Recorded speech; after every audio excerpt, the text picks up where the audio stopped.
എവരുടെ നീ രാവിലെ വരുമെന്നല്ലേ പറഞ്ഞത്? ഇതുവരെ കണ്ടില്ലല്ലോ. ശമ്പളം കൃത്യമായിട്ട് നിങ്ങൾ വാങ്ങിക്കുമല്ല.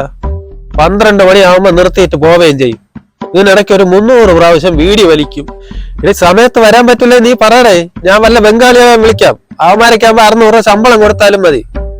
നമ്മളെ നാട്ടുകാരെ എല്ലാം കഞ്ഞി കുടിച്ച് പോട്ടെന്ന് നോക്കിയപ്പോ എന്റെ നെഞ്ചിന്റെ പുറത്ത് എന്നെ കാരണമാണോ നീയൊക്കെ?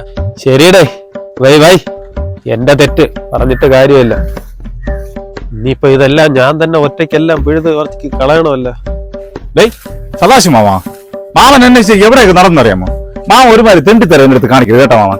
ഞാൻ മാമൻ അങ്ങനെയല്ല കണ്ടത്. നീ എന്തിനാ എന്റെ അടുത്ത് ചൂടാവുന്നത്? നീ നിന്റെ സിനിമ പറയുന്നത് എന്റെ അടുത്ത് കാണിക്കരുത്.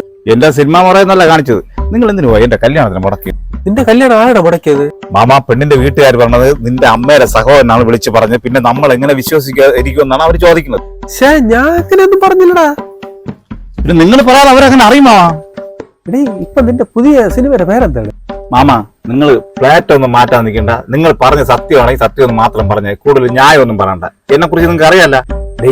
എനിക്കൊരു അബദ്ധം പറ്റി. അവള് പോണെങ്കിൽ പോട്ടറ.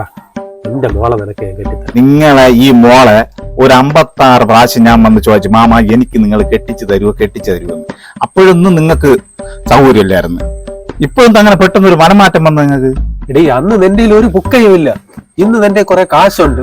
നിനക്ക് പുതിയ പുതിയ സിനിമകൾ പറഞ്ഞു. ആ മോശം പറഞ്ഞതിന് ഒരു പരിധിയുണ്ട്.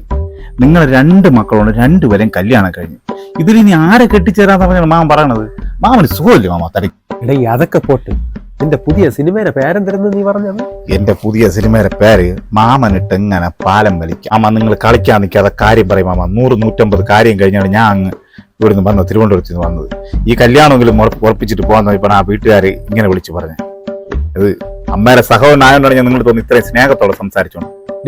എന്റെ ഇളയ മോളെ ശാന്തിയെ നിനക്കറിയാല്ല. അവളെ കെട്ടിച്ചു കൊടുത്തവനാണെങ്കിൽ ഭയങ്കര കുടിയും അടിയും ബഹളവും. ഉടൻ തന്നെ അവളെ ഡൈവേഴ്സ് നടക്കും. അപ്പോഴും ഞാൻ അവളെ നിനക്ക് കെട്ടിത്തരും, മനസ്സിലായി? ഈ ശാന്തി എനിക്ക് ഭയങ്കര ഇഷ്ടമായിരുന്നു. പക്ഷെ ഇപ്പോഴല്ല, നേരത്തെ. എന്നോടിത് വേണ്ടായിരുന്നു കേട്ടോ. സ്വന്തം മോളെ എങ്ങനെയും നേരെ പറഞ്ഞ് റെഡിയാക്കി വിടാതെ. മാമൻ അയ്യോ, എന്തിന്റെ നീ അടിച്ചത്? എടാ മാമ, നിങ്ങളെ മോളെ കയറി ഞാൻ പിടിച്ചെന്ന് ആ വീട്ടിൽ പറഞ്ഞില്ലേടാ മാമോ? മണ്ട.